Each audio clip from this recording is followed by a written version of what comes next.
اما بعد فاعوذ باللہ من الشیطان الرجیم بسم اللہ الرحمن الرحیم قال اللہ تبارک و تعالی فی القرآن المجید والفرقان الحمید وَإِذْ قَالَ مُوسَى لِقَوْمِهِ يَا قَوْمِ إِنَّكُمْ ظَلَمْتُمْ أَنفُسَكُمْ بِاتِّخَاذِكُمُ الْعِجْلَ فَتُوبُوا إِلَى بَارِئِكُمْ فَاقْتُلُوا أَنفُسَكُمْ ذَلِكُمْ خَيْرٌ لَكُمْ عِنْدَ بَارِئِكُمْ فَتَابَ عَلَيْكُمْ إِنَّهُ هُوَ التَّوَّابُ الرَّحِيمُ صدق اللہ العظیم۔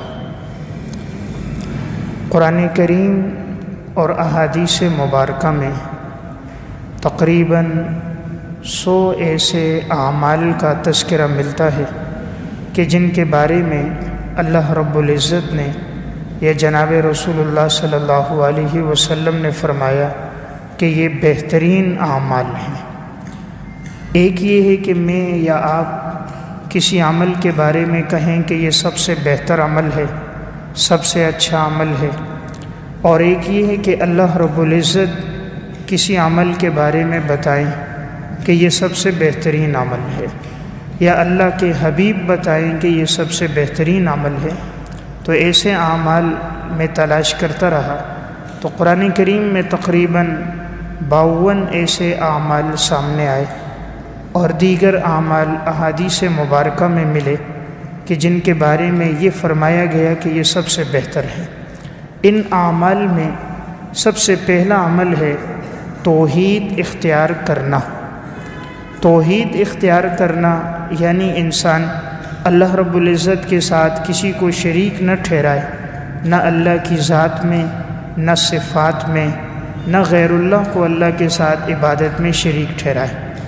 قرآن کریم میں اللہ رب العزت ارشاد فرماتے ہیں وَإِذْ قَالَ مُوسَى لِقَوْمِهِ يَا قَوْمِ، جب موسیٰ علیہ السلام نے اپنے قوم سے کہا اے میری قوم، اِنَّكُمْ ظَلَمْتُمْ أَنفُسَكُمْ، یقیناً تم لوگوں نے ظلم کیا اپنے نفسوں پر، بِاتِّخَاذِكُمُ الْعِجْلَ، کہ تم نے بچھڑے کو معبود بنایا، فَتُوبُوا إِلَى بَارِئِكُمْ، تم لوگ توبہ کرو اپنے پیدا کرنے والے کی طرف، فَاقْتُلُوا أَنفُسَكُمْ، اور توبہ میں اپنے آپ کو قتل کرو، ذَلِكُمْ خَيْرٌ لَكُمْ عِنْدَ بَارِئِكُمْ، یہ بہتر ہے تمہارے لیے تمہارے پیدا کرنے والے کی طرف سے، فَتَابَ عَلَيْكُمْ، پس اللہ تعالیٰ تمہاری توبہ کو قبول کرے گا، إِنَّهُ هُوَ التَّوَّابُ الرَّحِيمُ، یقیناً اللہ تعالیٰ توبہ کا قبول کرنے والا اور رحم کرنے والا ہے۔ موسیٰ علیہ السلام نے اس آیت میں بنی اسرائیل کو کہا کہ جو تم نے بہت بڑا گناہ شرک کیا کہ اللہ کے ساتھ بچھڑے کو معبود بنایا۔ موسیٰ علیہ السلام جب کوہ طور پر گئے تو پیچھے ایک شخص تھا جس کا نام تھا سامری۔ اس شخص نے اس جگہ سے مٹی اٹھائی جہاں جبرائیل علیہ السلام جب سواری پہ سوار ہو کر آتے تھے تو وہاں پاؤں کے نیچے کی جو مٹی تھی سواری کے، اس نے وہ مٹی لی، اور پھر جو بنی اسرائیل کی عورتوں کے پاس زیورات تھے ان زیورات کو پگھلا کر ایک بچھڑا بنایا گیا، اور اس نے اس میں وہ مٹی ڈال دی تو اس بچھڑے سے آواز آنے لگی۔ تو اس نے لوگوں سے کہا کہ موسیٰ علیہ السلام کا اور تمہارا معبود تو یہ بچھڑا ہے۔ موسیٰ علیہ السلام تو معاذ اللہ بھٹک گئے کہ وہ اللہ کو تلاش کرنے اور کتاب لینے طور پہ چلے گئے، معبود تو تمہارا یہی ہے۔ تو بنی اسرائیل بھی کم فہم تھے تو وہ سامری کی بات میں آ گئے اور سب نے بچھڑے کی عبادت شروع کر دی۔ بچھڑے کے سامنے سجدہ کرنا، اس کی عبادت کرنا، یہ کام شروع ہوا۔ موسیٰ علیہ السلام جب آئے تو قوم کو اس طرح شرک کرتے ہوئے دیکھا تو اب اللہ کی طرف سے حکم تھا کہ انہوں نے بہت بڑا گناہ کیا ہے، اور اس دور میں اس گناہ کی تلافی کے لیے جو طریقہ تھا وہ اپنے آپ کو قتل کرنا تھا، تب جا کر اس گناہ کی معافی تھی۔ تو موسیٰ علیہ السلام یہ فرما رہے ہیں اے میرے قوم، یقیناً تم نے اپنے اوپر ظلم کیا، یعنی گناہ کر کے انسان کسی اور پہ ظلم نہیں کرتا، حقیقت میں اپنے آپ پر ظلم کرتا ہے، اس لیے کہ گناہ کی سزا ہر انسان نے خود ہی بھگتنی ہے۔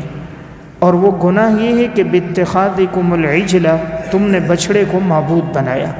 لہٰذا تم اللہ کی طرف توبہ کرو اور اپنے آپ کو اس توبہ کی پاداش میں قتل کرو، تب اللہ تمہارے گناہ کو معاف کرے گا۔ تو اب جنہوں نے اس بات کو قبول کیا، اللہ نے ان کی توبہ قبول کر دی۔ تو قرآن کریم میں یہاں الفاظ ہیں ذالکم خیر لکم، یہ تمہارے لیے بہترین ہے۔ اس سے معلوم ہوا کہ انسان اگر توحید پہ زندگی گزارے گا تو یہ سب سے بہترین عمل ہے، اور اگر کوئی معاذ اللہ شرک پہ جائے گا تو وہ جتنے اعمال بھی کرے اللہ کے ہاں قبول نہیں ہوں گے۔ اس کی وجہ قرآن نے خود بیان کر دی کہ اللہ تعالیٰ شرک کے گناہ کو معاف نہیں کرتا، باقی جو گناہ ہیں انسان توبہ کرے تو اللہ اس کو معاف کر دیتا ہے۔ یہ اس امت کے لیے دیکھیں کتنی سہولت ہے، آسانی ہے کہ بڑے سے بڑا گناہ ہو جائے توبہ سے معاف ہو جاتا ہے۔ تو پہلی امتوں میں دیکھیں کتنی مشقت تھی کہ اگر گناہ ہو گیا تو اپنے آپ کو قتل کرنا ہے۔ موسیٰ علیہ السلام کی امت میں حکم تھا اگر کپڑے پر گندگی لگ گئی تو کپڑے کو کاٹنا پڑتا تھا۔ اس امت میں سہولت ہے، کپڑا ناپاک ہو جائے تو دھونے سے پاک ہو جاتا ہے۔ پہلی شریعتوں میں حکم تھا چوتھائی مال زکوٰۃ میں دو، کسی کو حکم تھا تہائی مال، یعنی لاکھ روپے میں 25,000 یا تہائی 33,000۔ ہمارے لیے سہولت ہے کہ لاکھ روپے میں 40واں حصہ صرف 2,500 دو۔ پہلے جسم پہ گندگی لگ جائے، نجاست لگ جائے، خون منی لگ جائے تو گوشت کو کاٹنا پڑتا تھا، اب سہولت ہے لگ جائے تو دھو لینے سے پاک ہو جاتا ہے۔ تو گویا پہلا حکم ہے توحید اختیار کرنا۔ نمبر 2، ایمان اور تقوی اللہ کے ہاں بہترین اعمال ہیں۔ اللہ رب العزت قرآن کریم میں ارشاد فرماتے ہیں وَلَوْ أَنَّهُمْ آمَنُوا وَاتَّقَوْا، اگر تم لوگ ایمان لے کر آؤ اور تقوی اختیار کرو، لَمَصُوبَةٌ مِّنْ عِنْدِ اللَّهِ خَيْرٌ، البتہ ثواب کے اعتبار سے یہ اللہ کے ہاں بہترین عمل ہے۔ لَوْ كَانُوا يَعْلَمُونَ، کاش کہ تم لوگ اس بات کو جانتے۔ اس آیت میں اللہ رب العزت نے فرمایا کہ اگر تم ایمان لے کر آؤ اور تقوی اختیار کرو، یعنی اپنے آپ کو گناہوں سے بچاؤ، تو یہ اللہ کے ہاں بہترین عمل ہے۔ تو معلوم ہوا دوسرا بہترین عمل ایمان کے بعد اپنے آپ کو گناہوں سے بچانا ہے۔ قرآن کریم نے جا بجا جس چیز کا حکم دیا ہے وہ تقوی ہے، یعنی انسان گناہ سے بچے۔ یہ ایک پرہیز ہے، جب آدمی پرہیز کرتا ہے تو اس کی صحت اچھی رہتی ہے۔ جیسے کوئی آدمی بیمار ہو، اب اگر وہ طاقتور غذائیں کھائے لیکن پرہیز نہ کرے اس کو فائدہ نہیں ہوگا۔ ایک آدمی نوافل پڑھے، تسبیحات پڑھے، لیکن اگر وہ گناہوں سے نہیں بچتا تو اس کو فائدہ نہیں ہوگا۔ فائدہ تبھی ہوگا جب وہ گناہوں سے بچے گا۔ اس لیے آپ صلی اللہ علیہ وسلم نے فرمایا اتق المحارم تکن اعبد الناس، گناہوں سے بچنا تم سب سے بڑے عبادت گزار بن جاؤ گے۔ تو آپ صلی اللہ علیہ وسلم نے عبادت کو گناہوں سے بچنے کے ساتھ جوڑا۔ نمبر 3، روزے رکھنا۔ تیسرا بہترین عمل ہے روزے رکھنا۔ اللہ رب العزت ارشاد فرماتے ہیں ایام معدودات، یہ چند ایام ہیں شمار کیے ہوئے۔ فمن کان منکم مریضا، تم میں سے جو آدمی بیمار ہو، او علی سفر، یا سفر پر ہو، فعدۃ من ایام اخر، وہ گنتی کو پورا کر دے دیگر ایام میں۔ وعلی الذین یطیقونہ فدیۃ طعام مسکین، پس وہ لوگ کہ جو طاقت نہیں رکھتے وہ فدیہ دے دیں، یعنی ایک مسکین کا کھانا۔ فمن تطوع خیرا فہو خیر اللہ، پس جو شخص نفلی عمل کرتا ہے اللہ بڑا قدردان ہے اور نفلی عمل کا بہتر بدلہ دیتا ہے۔ وَأَن تَصُومُوا خَيْرٌ لَكُمْ إِن كُنتُمْ تَعْلَمُونَ، اور اگر تم لوگ روزہ رکھو تو یہ تمہارے حق میں بہتر ہے اگر تم لوگ جانو۔ یعنی تیسرا عمل اس آیت میں یہ بیان ہوا کہ اللہ تعالیٰ نے چند ایام گنتی کے مقرر کیے روزہ رکھنے کے۔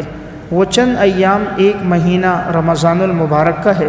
فمن شہد منکم الشہر فلیصم، جو اس مہینے کو پائے تو اسے چاہیے کہ وہ روزے رکھے۔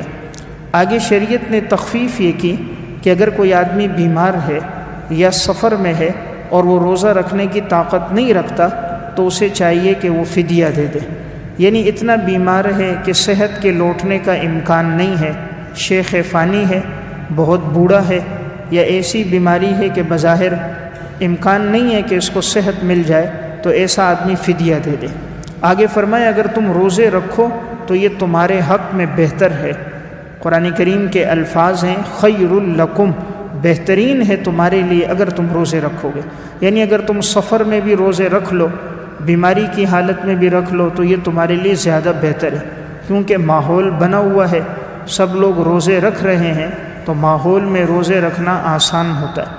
اور جب ماحول گزر جائے پھر انسان اکیلے سے سحری میں اٹھے اور سحری کرے، سارے لوگ کھا رہے ہوں وہ روزہ رکھے تو یہ طبیعت پہ گراں ہوتا ہے۔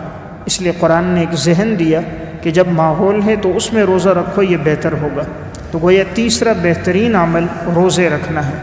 امت پہ سہولت ہے کہ 12 مہینوں میں ایک مہینہ فرمایا، یعنی 360 دنوں میں صرف 30 ایام فرمائے، باقی 330 دنوں میں سہولت رکھی، ورنہ اس امت میں ایسے لوگ گزرے کہ جو ایک دن روزہ رکھتے ایک دن افطاری کرتے۔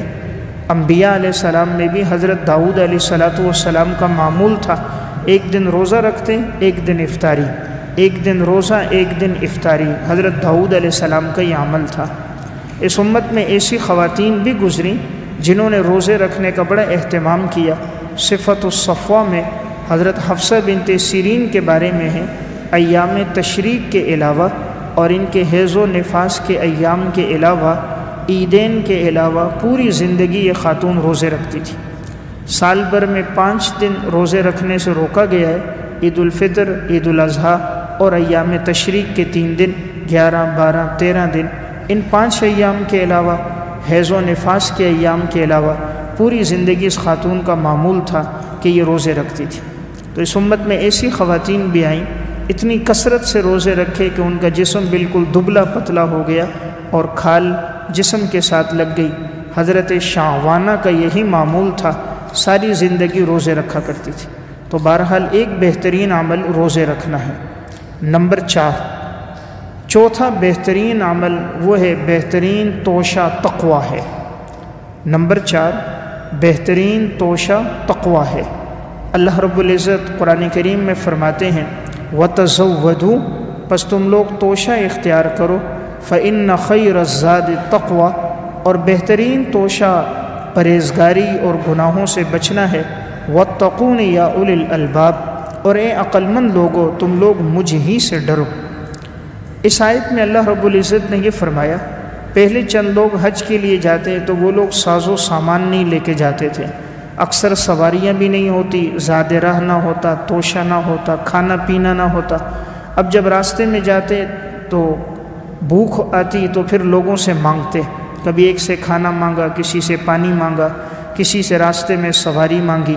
تو اللہ رب العزت نے کہا بہترین توشہ یہ نہیں ہے کہ تم سواریاں چھوڑ دو، کھانا پینا مت لے کر جاؤ، بلکہ کھانا پینا بھی ساتھ ہو، ضروریات زندگی کی چیزیں بھی ہوں، زاد راہ بھی ہو، سواری بھی ہو۔ بہترین توشہ ہے تقویٰ۔ سواری چھوڑنا تقویٰ نہیں، اسباب اختیار نہ کرنا تقویٰ نہیں، کھانا پینا نہ سفر میں نہ لے کر جانا یہ تقویٰ نہیں ہے۔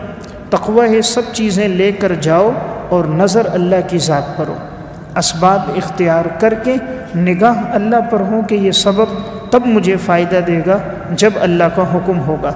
دیکھیں انسان کے پاس سب کچھ ہوتا ہے، اللہ کا حکم نہیں ہوتا، پانی کا ایک قطرہ حلق سے نیچے نہیں اتار سکتا۔ کتنے مریض آپ کو نظر آئیں گے کہ ان کو خوراک کی نالیاں لگی ہوئی ہوں گی، خوراک کی نالی ہے، وہ پانی نہیں پی سکتے، وہ کھانا نہیں کھا سکتے، اور ان نالیوں سے چمچ کے ساتھ پانی ڈالا جا رہا ہے، ان کو دودھ پلایا جا رہا ہے، حالانکہ پانی موجود، کھانا موجود، اکاؤنٹ میں لاکھوں روپے موجود، ہر غذا کے خریدنے پر قادر ہیں، لیکن اللہ کا حکم نہ ہو آدمی ایک پانی کا قطرہ حلق سے نیچے نہیں اتار سکتا۔ تو اللہ تعالیٰ یہ فرما رہے کہ تم اسباب اختیار کرو، لیکن اسباب کے اختیار کرنے کے بعد تمہاری توجہ اللہ کی طرف ہونی چاہیے کہ اسباب نفع نہیں دیں گے، اسباب کا پیدا کرنے والے کا امر نفع دے گا۔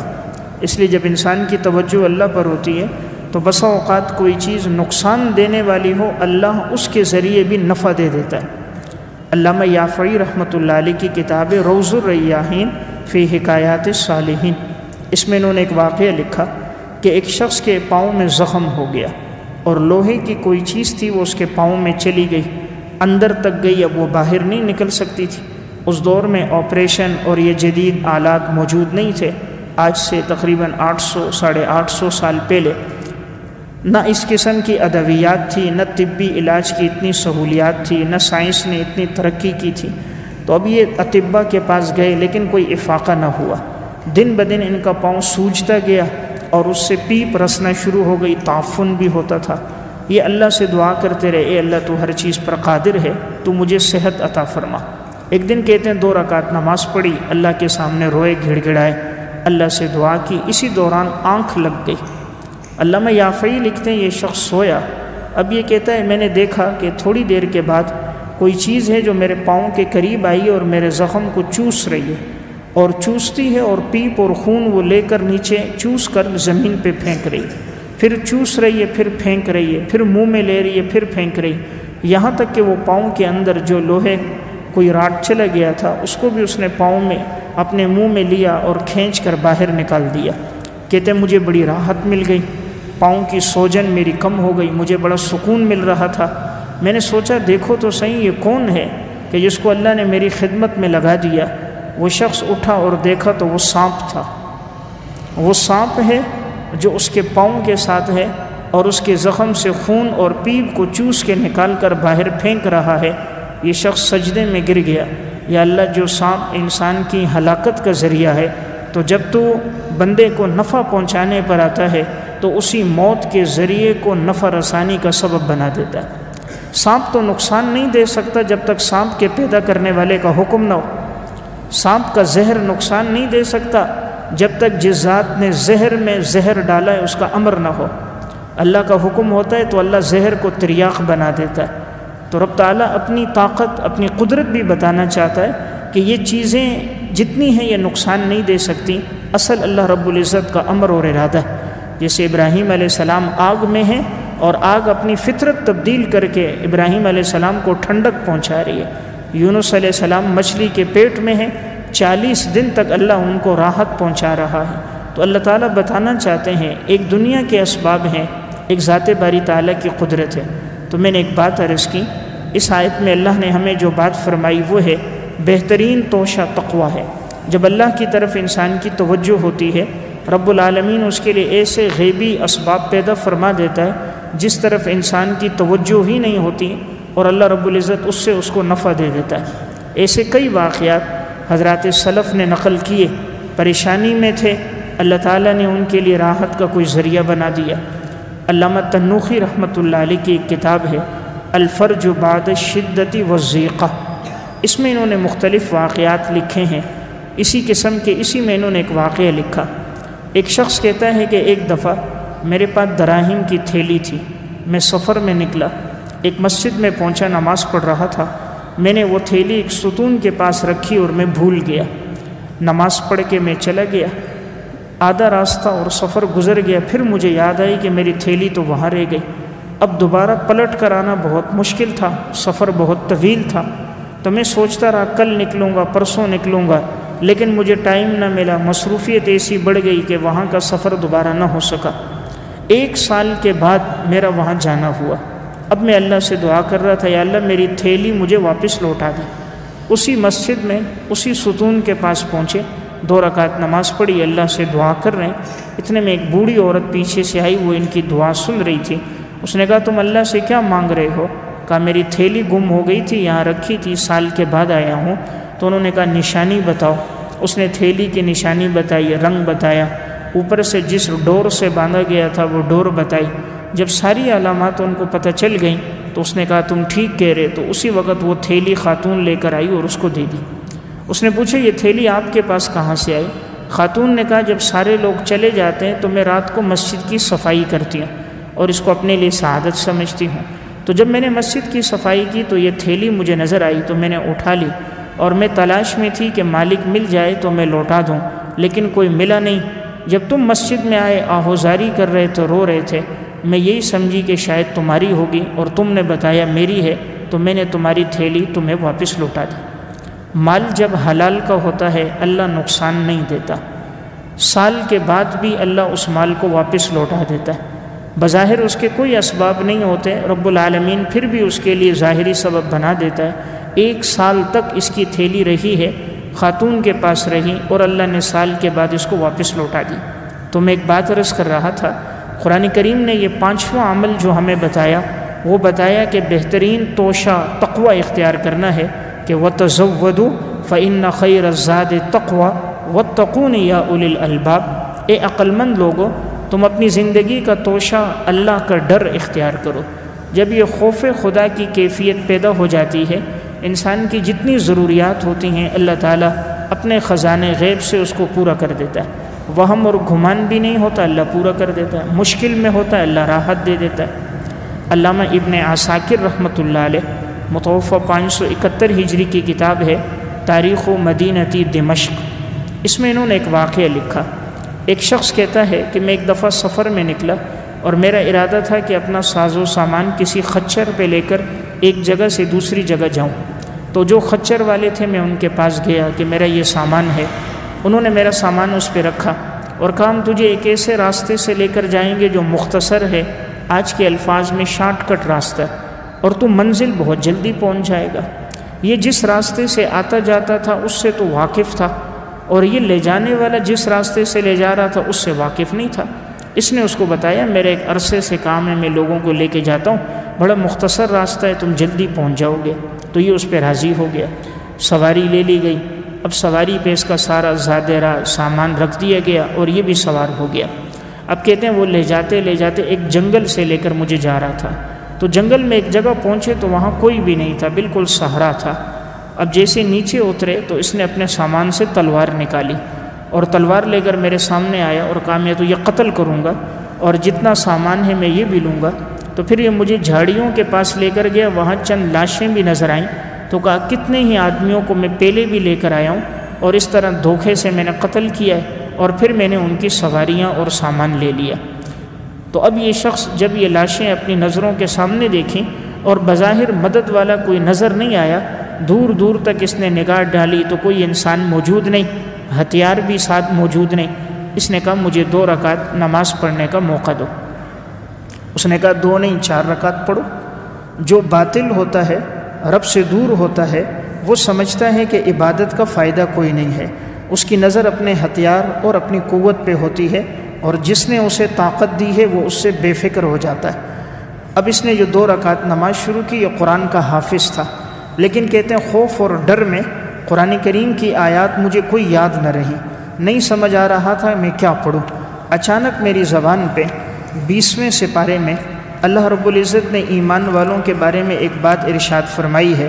فرمایا امن یجیب المضطر اذا دعاہ، کون ہے جو بے بس، مجبور اور لاچار کی پکار کو سنتا ہے جب وہ اللہ کو پکارتا ہے، ویکشف السوء، تکلیف کو دور کرتا ہے، ویجعلکم خلفاء الارض، کون ہے وہ جس نے تمہیں زمین میں اپنا جانشین بنایا، االہ مع اللہ، کہ اللہ کے علاوہ کوئی اور بھی معبود ہے، قلیلا ما تذکرون، بہت کم لوگ ایسے ہیں جو نصیحت حاصل کرتے ہیں۔ کہتے ہیں یہ آیت میری زبان پر آ گئی کہ کون ہے جو بے بس اور مجبور ہے اللہ کو پکارے۔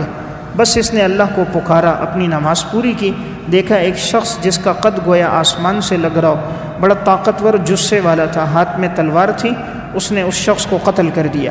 اس نے پوچھا تو کون ہے، کہاں سے آیا؟ کہا جب تو نے قرآن کی یہ آیت پڑھی، اللہ تعالیٰ نے مجھے بھیجا، میں چوتھے آسمان کا فرشتہ ہوں، تیری نصرت اور مدد کے لیے آیا۔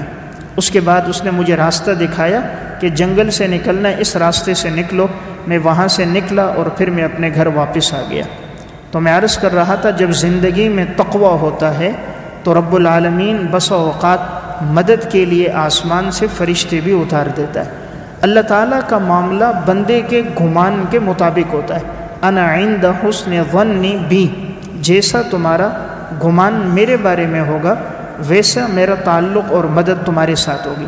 ہم نے چونکہ اللہ رب العزت کو معاذ اللہ کمزور سمجھا، اسباب کو طاقتور سمجھا، عہدے منصب کو اہمیت دی، نماز اور عبادت سے تعلق دور کر دیا، اس وجہ سے ہم پریشان ہو گئے۔ ہماری ساری نظر ان کے پاس ہے جن کے ہاتھ میں ظاہری خزانہ، دولت، پیسہ ہے، حالانکہ ہم بھول جاتے ہیں خزانوں کی چابیاں تو اللہ کے پاس ہیں۔ وَلِلَّهِ خَزَائِنُ السَّمَاوَاتِ وَالْأَرْضِ، آسمان زمین کے خزانے تو اللہ کے پاس ہیں، بس انسان کو توجہ کی ضرورت پیش آتی ہے۔ تو جو کام بھی انسان صرف اللہ کی رضا کے لیے، تقوی کے لیے کرتا ہے، اللہ بڑا قدردان ہے، اس عمل کا بہترین بدلہ آخرت میں تو دیتا ہی ہے، اللہ تعالیٰ بہترین بدلہ دنیا میں بھی دیتا ہے۔ تو بہرحال ایک عمل ہمارے سامنے آیا ہے، وہ بہترین توشہ تقوی ہے۔ نمبر 5، جہاد کرنا۔ پانچواں بہترین عمل ہے جہاد کرنا۔ قرآن کریم میں اللہ رب العزت فرماتے ہیں کتب علیکم القتال وہو کرہ لکم، تمہارے اوپر جہاد کو فرض کر دیا گیا ہے اگرچہ تم اس کو ناپسند کرو۔ وعسیٰ ان تکرہوا شیئا، بسا اوقات تم کسی چیز کو ناپسند کرتے ہو، وہو خیر لکم، حالانکہ وہ تمہارے لیے بہترین ہوتی ہے۔ وعسیٰ ان تحبوا شیئا، بسا اوقات تم کسی چیز سے محبت کرتے ہو، پسند کرتے ہو، وہو شر لکم، اور وہ تمہارے لیے بدترین ہوتی ہے۔ واللہ یعلم وانتم لا تعلمون، اللہ تعالیٰ ہر چیز کی حقیقت کو، انجام کو جانتا ہے اور تم لوگ نہیں جانتے ہو۔ تو پانچواں عمل جس کو بہترین عمل کہا ہے اللہ رب العزت نے، وہ جہاد ہے۔ اور الفاظ کیا ہیں؟ خیر لکم۔ تو میں عرض کر رہا تھا کہ بہترین اعمال کون سے ہیں، تو قرآن کریم کے ان اعمال میں پانچواں عمل ہمارے سامنے آیا، وہ جہاد ہے۔ جہاد کا مطلب دین اسلام کا دفاع کرنا، کہ انسان صرف اعلاء کلمت اللہ کے لیے لڑے، کہ دین کو سربلندی مل جائے، دین غالب ہو جائے، کفر مٹ جائے، اسلام کا غلبہ ہو جائے، یہ جہاد کہلاتا ہے۔ چاہے مال کے ساتھ ہو، چاہے جان کے ساتھ ہو، چاہے زبان کے ساتھ ہو، جس کی جتنی وسعت ہے وہ اس میں اپنا حصہ ڈالتا رہے۔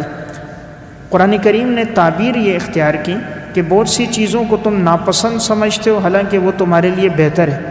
انسان بظاہر سمجھتا ہے کہ جہاد میں فتنہ ہے، قتل و غارت گری ہے، خون بہانا ہے، لوگوں کی اموال جان کا نقصان ہے، حالانکہ حقیقت میں یہ انجام کے اعتبار سے بہتر ہے۔ اس سے اسلام کو غلبہ ملتا ہے، کفر پہ اسلام کی دھاک بیٹھتی ہے، اسلام محفوظ ہوتا ہے۔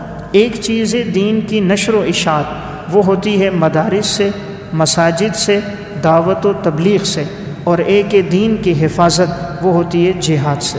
تو دونوں شعبے ضروری ہیں، دین کی نشر و اشاعت بھی اور دین کی حفاظت بھی۔ نمبر 6، تعزیے کا جلوس اور ماتم کی مجلس میں شرکت کرنا۔ ان دنوں میں تعزیے کے جلوس نکل رہے ہوتے ہیں، ماتم کی مجلسیں قائم ہوتی ہیں، تو بعض لوگ ان کو دیکھنے کے لیے چلے جاتے ہیں، ان میں شامل ہو جاتے ہیں، بیٹھتے ہیں، شرکت کرتے ہیں۔ اس سے اجتناب کیا جائے۔ رسول اللہ صلی اللہ علیہ وسلم نے فرمایا من تشبہ بقوم فہو منہم، جو کسی قوم سے مشابہت اختیار کرتا ہے وہ بھی انہی میں شمار ہوتا ہے۔ تو چونکہ اسلام اس کی اجازت نہیں دیتا، اس لیے ان کی اس میں شریک ہونا گویا ان کی تعداد کو بڑھانا ہے، اس کام کو ٹھیک سمجھنا ہے۔ تو ایک کام خلاف شرع ہو، منکر ہو، تو اس جگہ سے انسان اپنے آپ کو بچائے۔ نمبر 7، قبروں کی لپائی کرنا۔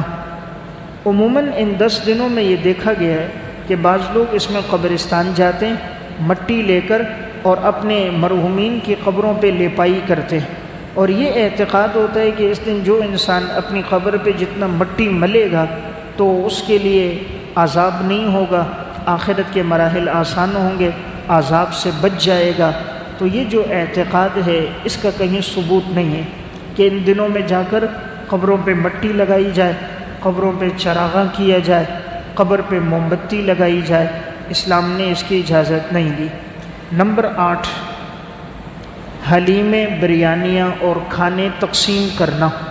عموماً ان دنوں میں دیکھا گیا ہے کہ بہت سے لوگ اس طرح کے کھانے تقسیم کرتے نظر آتے ہیں۔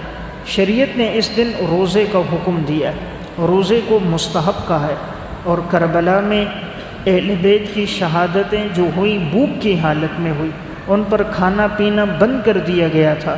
مشابہت کا تقاضا ہے کہ انسان بھوکا رہے، پیاسا رہے، روزے کی حالت میں رہے، اہل کربلا والوں کے ساتھ مشابہت اختیار کرے، اور ادھر ایک آدمی حلیمے، بریانیاں تقسیم کر رہا ہے، کھا رہا ہے، تو یہ ان کی مشابہت نہیں ہے، یہ اہل بدعت کی مشابہت ہے۔ نمبر 9، سیاہ لباس پہننا۔ ان دنوں میں بعض لوگ کالا لباس پہنتے ہوئے نظر آتے ہیں، اس کو دین سمجھ رہے ہوتے ہیں، اس سے اجتناب کرنا چاہیے۔ اسلام میں پسندیدہ لباس سفید ہے۔ آپ صلی اللہ علیہ وسلم نے فرمایا تم سفید لباس پہنا کرو اور اپنے مردوں کو سفید کپڑوں میں کفن دیا کرو، تو سفید پسندیدہ ہے، تو اس لیے سفید لباس کا اہتمام ہونا چاہیے۔ سیاہ لباس جہنمیوں کا لباس ہوگا، اس سے شریعت نے روکا ہے، انسان کو سفید کی ترغیب دی ہے، چونکہ یہ اس وقت اہل بدعت کا شعار ہے، وہ ان 10 دنوں میں پہنتے ہیں، اس کو دین سمجھتے ہیں، لہٰذا ان 10 دنوں میں اس کے پہننے سے اجتناب کیا جائے۔ نمبر 10، واقع کربلا کے بیان کے دوران غیر مستند روایات اور واقعات بیان کرنا۔ ایک چیز یہ دیکھی گئی ہے کہ بہت سے واعظین، مجلس پڑھنے والے ان دنوں میں واقع کربلا سناتے ہیں، لیکن اس میں غیر مستند حدیثیں، غیر مستند واقعات سناتے ہوئے نظر آتے ہیں۔ مقصد ہوتا ہے کسی طرح اپنی طرف سے اضافہ کیا جائے، مجمع کو رلا دیا جائے، اس طرح کی بہت سی من گھڑت باتیں، من گھڑت روایتیں سنائی جاتی ہیں، اس سے اجتناب کیا جائے۔ تو اس واقعے کو پڑھنے کے لیے انسان تاریخ کی معتبر کتابوں میں مستند اہل علم نے جو بیان کیا ہے اس کو پڑھیں۔ اس سے متعلق کوئی حدیث نہیں ہے کہ آپ صلی اللہ علیہ وسلم نے اس واقعے کے بارے میں کوئی خاص بات بیان کی ہو، ایسی کوئی روایت ذخیرہ حدیث میں موجود نہیں ہے۔ یہ 10 میں نے وہ بدعات رسومات عرض کی جو ماہ محرم میں، ماہ محرم کے بعد صفر کا مہینہ آتا ہے، یہ اسلامی مہینوں میں دوسرا مہینہ ہے صفر کا۔ اس مہینے کے بارے میں بھی ہمارے ہاں بہت سی بدعات رائج ہیں، رسومات رائج ہیں۔ نمبر 11، تنگ دست قرضدار کے قرضے کو معاف کرنا۔ تنگ دست قرضدار کہ کسی کو آدمی نے قرضہ دیا اور اب وہ قرضہ نہیں دے سکتا، غریب ہے، تنگ دست ہے، تو اس کے قرضے کو جو معاف کرے گا، اللہ تعالیٰ نے فرمایا یہ بہترین عمل ہے۔ قرآن کریم میں فرمایا وَإِن كَانَ ذُو عُسْرَةٍ فَنَظِرَةٌ إِلَى مَيْسَرَةٍ، اگر کوئی شخص تنگ دست ہو تم اس کو مہلت دے دو آسانی تک۔ وَأَن تَصَدَّقُوا، اور اگر تم اس کا قرض معاف کر کے اس پہ صدقہ کرو، خَيْرٌ لَكُمْ، یہ تمہارے لیے بہترین عمل ہے، ان کنتم تعلمون، اگر تم لوگ جاننے والے ہو۔ اس آیت میں اللہ تعالیٰ نے فرمایا ایک آدمی نے کسی کو قرضہ دیا، اب وہ شخص اس کا قرضہ واپس نہیں لوٹا سکتا، حالات ایسے بن گئے کہ وہ تنگ دست ہے، اب یہ مانگنے جاتا ہے، وہ کہتا ہے میرے پاس نہیں ہے، تو اگر یہ اللہ کی رضا کے لیے اپنا قرضہ اس کو معاف کر دے گا تو اللہ تعالیٰ فرماتا ہے یہ بہترین عمل ہے۔ تو اس لیے اگر اللہ نے کسی کو وسعت دی ہو اور کوئی اس کا قرضہ نہیں دے سکا تو وہ اس کو معاف کر دے تو قرآن کریم کی روشنی میں بہترین انسان ہوگا۔ ایسے انسان کے دل سے جو دعا نکلتی ہے وہ اللہ کے ہاں بڑی قبول ہوتی ہے کہ اب تو اس کو وہ پیسے دینے تھے، اس کا حق تھا، لیکن یہ وہاں پہنچ کر کہتا ہے یار آپ کے حالات بیماریاں ہیں، جاؤ میں نے اللہ کے لیے معاف کر دیا۔ اور جب انسان کو اتنی بڑی خوشی ایک دم ملتی ہے، دل دعا کرتا ہے اور وہ دعا اللہ کے ہاں بڑی مقبول ہوتی ہے۔ عبداللہ بن مبارک رحمۃ اللہ علیہ اس امت کے بہت بڑے انسان گزرے۔ علامہ ابن جوزی رحمۃ اللہ علیہ نے صفت الصفوہ میں ایک واقعہ لکھا۔ عبداللہ بن مبارک رحمۃ اللہ علیہ رقہ شہر میں پہنچے درس دینے کے لیے، ان کا بہت بڑا حلقہ درس لگتا تھا، ہزاروں طلبہ ان سے علم حاصل کرتے تھے۔ یہ جب بھی اس شہر میں پہنچتے وہاں سے طرطوس جاتے تو وہاں ایک طالب علم تھا جو ان کی ہر حدیث کو لکھتا، بڑی توجہ سے سبق سنتا تھا، اور جب کوئی طالب علم توجہ سے بات سنے، استاد کے قریب رہے تو استاد کو عموماً اس سے دلچسپی اور محبت زیادہ ہوتی ہے۔ عبداللہ بن مبارک جب دوبارہ گئے تو وہ طالب علم درس میں نہیں تھا، باقی سارے لوگ درس میں تھے۔ چند دن گزرے وہ نہ آیا، انہوں نے پوچھا وہ جو ایک نوجوان ہوتا تھا، میں اس شہر میں جب بھی آتا ملاقات ہوتی، وہ نظر نہیں آ رہا، وہ کہاں گیا؟ کسی نے کہا حضرت اس کے اوپر قرض ہو گیا 10,000 درہم کا، گھر کے حالات ٹھیک نہیں تھے، ان کے بچے بیمار ہو گئے، تو اس نے قرضہ لیا تھا، وہ ادائیگی نہ کر سکا، تو جس کا قرضہ تھا اس نے قاضی سے کہہ کر اس کو جیل میں ڈالا ہوا ہے، تو اس وقت وہ جیل میں ہے، اس لیے وہ نہیں آ سکا۔ عبداللہ بن مبارک نے کہا پوچھو وہ جیل کہاں ہے اور وہ قاضی کہاں ہے اور جس کا قرضہ ہے وہ کہاں ہے؟ تو اس شخص نے ان کو معلومات دے دی۔ عبداللہ بن مبارک رحمۃ اللہ علیہ رات کے وقت گئے اور جس شخص کا قرضہ تھا اس کے پاس گئے۔ اب وہ ان کو پہچانتا پہلے چہرے سے نہیں تھا، تو 10,000 درہم پوچھا کتنا قرضہ ہے؟ کہا جی 10,000 درہم، آج کے دور میں لاکھوں روپے مالیت بنتی ہے۔ وہ 10,000 درہم اس کو دے دیے۔ فرمایا تم نے نوجوان کو قید کروایا تھا؟ کہا جی میں نے کروایا تو اس نے میرا قرضہ نہیں دیا۔ کہا یہ پیسے تم لے لو اور ابھی جاؤ قاضی کو بتا دو کہ تمہیں تمہارا قرضہ مل گیا، اور اس کو صبح ہونے سے پہلے اس کو رہائی کروا دو۔ اس نے پوچھا آپ کون ہیں؟ انہوں نے اپنا نام اس کو نہیں بتایا۔ کہا بس تم کہو کسی اللہ کے بندے نے دے دیا۔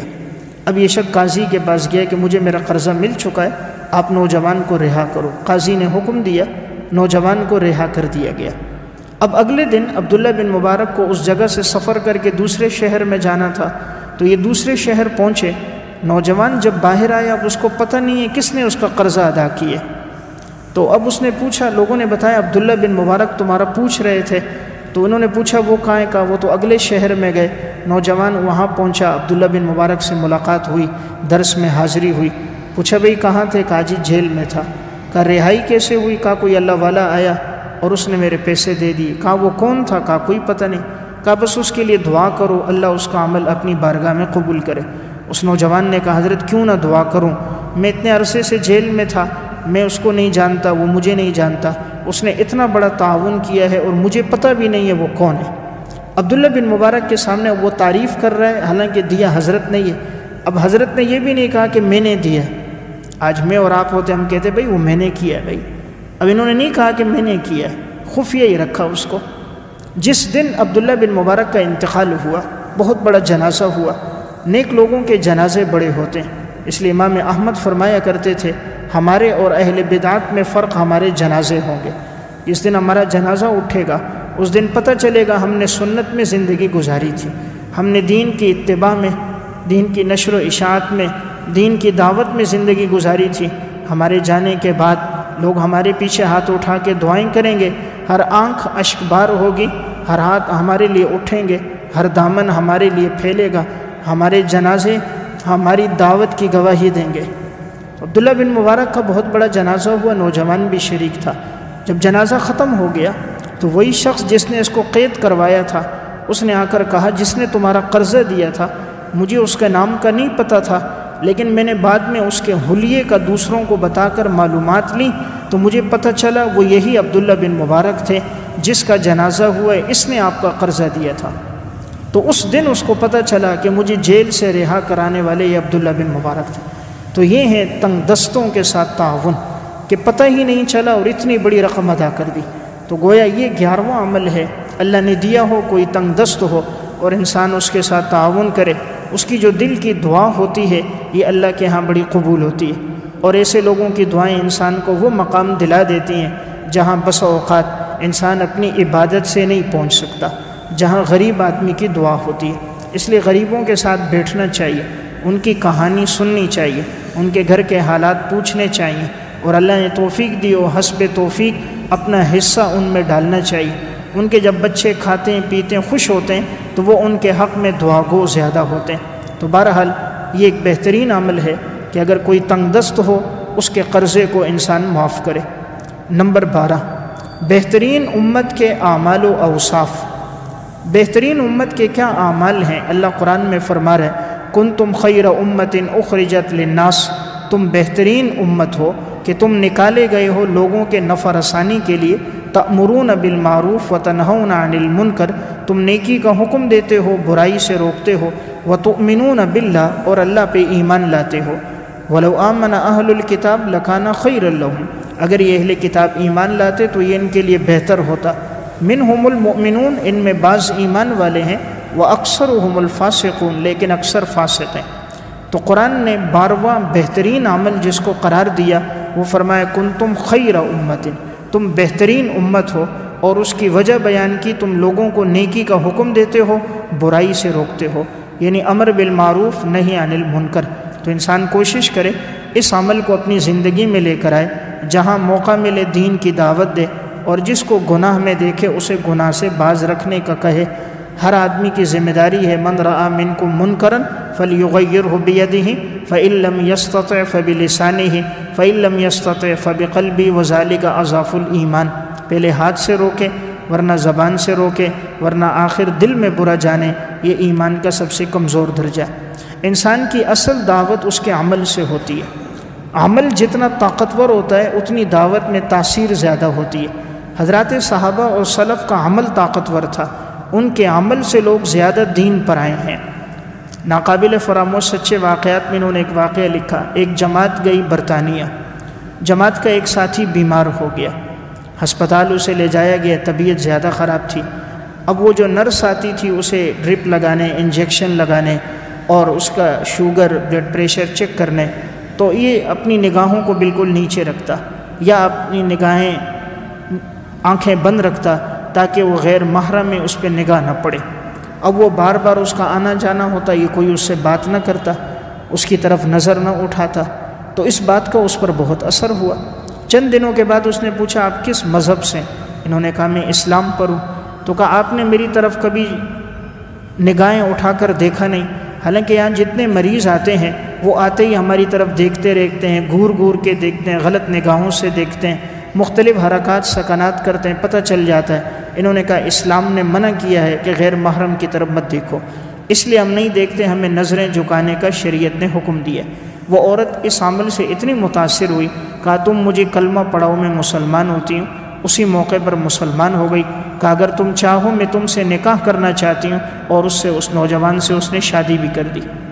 ایک عمل کی برکت ہے، صرف اس نے نظریں جھکائی ہیں، اس نظریں جھکانے نے اس لڑکی کو ایمان لانے کا گویا کہ سبب بنا دیا، اور اس کی وہ زوجیت میں بھی آ گئی۔ تو اصل دعوت انسان کے عمل کی ہے۔ عمل کی تاثیر طاقتور ہے زبان کی تاثیر سے۔ زبان بھی اثر کرتی ہے لیکن عمل کا اثر زیادہ ہے۔ آج جب بات میں تاثیر تب پیدا ہوتی ہے جب زندگی میں تقویٰ ہوتا ہے۔ جتنا پرہیزگار آدمی ہوگا اتنی زبان مؤثر ہوگی۔ جس کی رات کی تنہائی اور دن کی زندگی یکساں ہوگی اس کی زبان مؤثر ہوگی، اور جس کی رات کی تنہائی گناہوں میں، موبائل میں، غلط دیکھنے میں گزر جائے، وہ سارا دن بھی پھر پڑھتا رہے، سناتا رہے، اشعار بھی پڑھے، مقفع مسجع کلام بھی کرے، کوئی اثر نہیں ہوتا۔ اور جب اس کی رات کی وہ اچھی گزرتی، اللہ اس کی کلام میں تاثیر ڈال دیتا ہے۔ حضرت شیخ عبد القادر جیلانی رحمۃ اللہ علیہ کا واقع اخبار الاخیار میں، حضرت شیخ کے بیٹے جب بیٹھے تھے وہ واعظ و نصیحت کرتے، مرید اتنا اثر نہ ہوتا، شیخ ممبر پر آتے بات کرتے، لوگوں کی آنکھوں سے آنسو بہنے لگ جاتے۔ پوچھا گیا حضرت آپ گفتگو کرتے ہو لوگوں کے دل نرم ہو جاتے ہیں؟ فرمایا بھائی اور تو کوئی بات نہیں ہے، ہم نے کوشش کی اپنی تنہائی کو اور اپنی جلوت اور خلوت کو یکساں رکھا ہے، ہم نے کبھی خلوت میں بھی اللہ کی نافرمانی نہیں کی، اس لیے اللہ رب العزت نے ہماری زبان میں شاید یہ تاثیر ڈال دی۔ تو بہرحال میں عرض کر رہا تھا ایک بہترین عمل امر بالمعروف ہے، اور امر بالمعروف میں جو تاثیر آتی ہے وہ انسان کے عمل سے آتی ہے۔ حضرات سلف کا عمل طاقتور تھا، اس لیے وہ لوگوں کے لیے مؤثر بنتا تھا ہدایت کا، لوگ ان کو دیکھ کر سخاوت اور دین سیکھتے۔ یہی عبداللہ بن مبارک رحمۃ اللہ علیہ، ان کا واقعہ امام ذہبی رحمہ اللہ نے سیر و اعلام النبلاء میں ذکر کیا۔ عبداللہ بن مبارک مروہ شہر سے نکلے اور حج کے ارادے سے جا رہے تھے۔ ایک سال حج پہ جاتے تھے، ایک سال جہاد پہ۔ علاقے میں لوگوں کو پتہ چلا حضرت کا اس سال حج کا پروگرام ہے۔ کہا حضرت ہم چاہتے ہیں آپ کی رفاقت میں حج کریں، آپ کے ساتھ جائیں۔ فرمایا ٹھیک ہے، تم کتنے ساتھی ہو؟ سارے اکٹھے ہو گئے۔ کہا جس کے پاس جو بھی زادرہ توشہ ہے وہ ایک تھیلی میں ڈال دے اپنا خرچہ، تھیلی کو اوپر سے باندھ دے اور اپنا نام لکھ دے، اور وہ تھیلیاں مجھے دے دو۔ تو سب کے پاس جو دراہم دینار تھے تھیلیوں میں ڈالے، اس کو اوپر سے بند کیا، اپنی اپنی نشانی اور علامت لگا کر حضرت کو دے دی۔ حضرت نے وہ سب کچھ لیا، لوگ سمجھے کہ شاید راستے میں اس سے خرچ کریں گے، وہ سب کچھ لے کر اپنے گھر میں صندوق میں حفاظت سے رکھا۔ مروہ سے بغداد پہنچے اور جتنی سواریاں خریدنی تھی سب خرید لی۔ اب یہاں سے قافلہ مکہ تک پہنچا، سارے راستے میں کھانا پینا ضروریات پوری کرتے رہے۔ مکہ میں جتنے لوگوں نے کوئی خریداری کچھ لینا تھا، کہا تمہارے گھر والوں نے کیا کیا تم سے کہا ہے، لو، جس نے جو لینا تھا اس کو وہ خرید کے دیا۔ لوگ مدینہ پہنچے، آپ علیہ السلام کے روزے پر حاضری ہوئی، پھر فرمایا جس کی کوئی فرمائش ہو کچھ لینا ہو بتائے، جس کو جو کچھ لینا تھا وہ سب اس کو خرید کر دے دیا۔ مدینہ سے بھی واپسی ہو گئی۔ اب جب سارے لوگ واپس حج کر کے آئے تو 3 دن کے بعد انہوں نے دعوت کی، سب کو جمع کیا، سب نے جب کھانا کھا لیا پھر اندر گئے، اپنا صندوق کھولا، جتنی تھیلیاں تھی سب نکال کر لائے، جس ساتھی کی جو تھیلی تھی اس کو پہنچا دی، واپس کر دی۔ انہوں نے کہا حضرت یہ تو ہم نے آپ کو خرچے کے لیے دی تھی۔ فرمایا بھائی نہیں، یہ خرچہ میری طرف سے تھا، میں نے اللہ سے دعا کی تھی کہ یہ جتنے ہیں سب اللہ کے مہمان ہیں اور یہ حج پر جائیں اور خرچہ عبداللہ کی طرف سے ہو۔ اللہ نے مجھے توفیق دی ہے، تم دعا کرو اللہ قبول فرمائے۔ تو جتنے ساتھی تھے تمام ساتھیوں کا خرچہ آنے کا، جانے کا، ہدایہ کا ایک عبداللہ بن مبارک برداشت کرتے تھے۔ تو ایسے لوگوں کو پھر اللہ دیتا بھی خوب ہے نا۔ کنویں سے جتنا پانی نکالو وہ کم نہیں ہوتا، سمندر سے جتنا پانی لیتے رہو سمندر کی روانی میں کمی نہیں آتی، آسمان سے جتنی بارش برستی رہتی ہے پانی میں کمی نہیں آتی۔ جو رب کے نام پہ دیتا رہتا رب کی عطائیں بھی بڑھتی ہی رہتی ہیں، اس لیے کہ خزانوں کا مالک تو اللہ ہے، اللہ انسان کی نیت پہ لوٹاتا ہے۔